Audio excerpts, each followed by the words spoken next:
আলাইকুম। কেমন আছেন সবাই? আলহামদুলিল্লাহ, আমিও ভালো আছি। তারপর সোহাগ যখন আমাকে এসে বলল যে তোমাকে আইসিইউতে ভর্তি করতে হবে, তো আমি তো আশ্চর্য হয়ে গেলাম। বললাম আইসিইউতে কেন?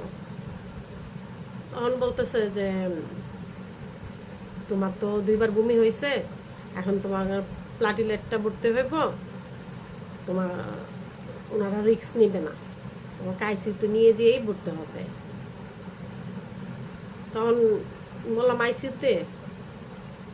ওকে হ্যাঁ, আইসিইউতেই যেতে হবে, ভর্তি হতে হবে।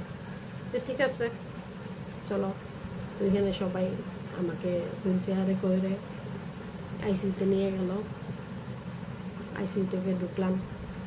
আমার বেডটা ছিল একদম কর্নার এক সাইডে, সব রুগী পার হয়ে একটা সাইডে। আমার আশেপাশে তেমন কোনো রুগী ছিল না, একদম লাস্টের দিকে একটা কর্নারের মধ্যে।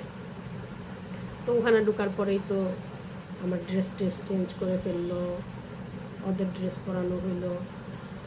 তারপর আমাকে অক্সিজেন দিল, স্যালাইন দিতেছে। তারপর প্লাটিলেটটা ম্যানেজ করে প্লাটিলেটটা দিল।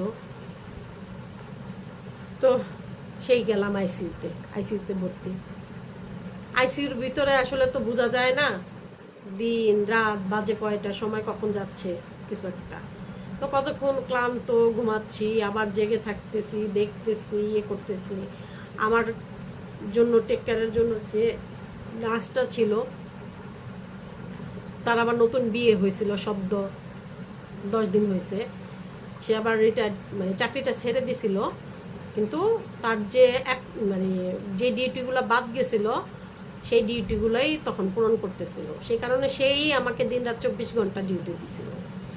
তো তার গল্প শুনতেছি, মানে সে ফোনে কথা বলতেছে তার হাজব্যান্ডের সাথে, তার ফ্রেন্ডদের সাথে, বা হাসপাতালের মধ্যেও তো সে কলিগদের সাথে কথা বলতেছিল।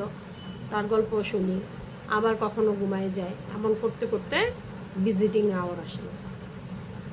ভিজিটিং আওয়ার আসছে পরে ভিজিটিং আওয়ারের সময়